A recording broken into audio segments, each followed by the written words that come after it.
Voilà un livre imprimé sans encre en 1806. C'est peut-être un livre aveugle, ou plutôt c'est un livre fait pour les aveugles.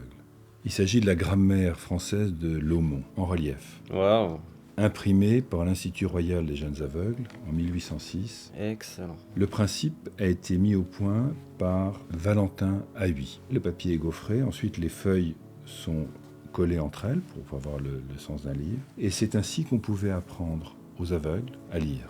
Valentin Haüy est un personnage extraordinaire du grand mouvement philanthropique de la fin du XVIIIe siècle. En 1771, sur un marché, il voit des jeunes aveugles qui donnent un petit spectacle et tout le monde se moque d'eux. Ça lui est insupportable. Il se dit il faut redonner de la dignité, une valeur humaine à ces enfants. La première chose, c'est de leur donner une éducation. La deuxième, c'est de leur donner un travail.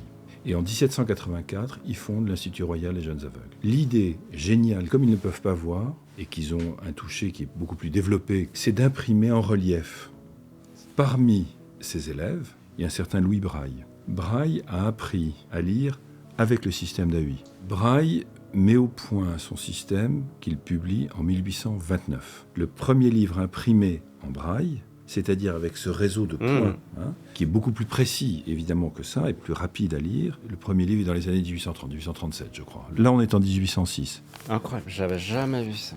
Braille est devenu aveugle à l'âge de 3 ans. Il va apprendre, grâce à cette méthode, grâce à cette intuition extraordinaire de l'impression en relief. Et donc, évidemment, le système de Braille va être ensuite international et beaucoup plus efficace, beaucoup plus précis, mais il n'aurait pas eu cette idée sans l'idée géniale de Valentin Haüy. Valentin Haüy lance ce système et finalement est foutu à la porte. En 1806, il vient de partir pour la Russie, où le tsar l'a appelé pour monter un institut de jeunes aveugles là-bas. Ce qui est intéressant, l'anecdote, c'est que cette grammaire de Laumont est une grammaire qui a été utilisée par les écoles françaises pendant un siècle, jusqu'au début du XXe siècle. Laumont est un grammairien, prêtre, qui, pendant la Révolution, a refusé de signer la constitution civile du clergé. En 1793, il est envoyé en prison.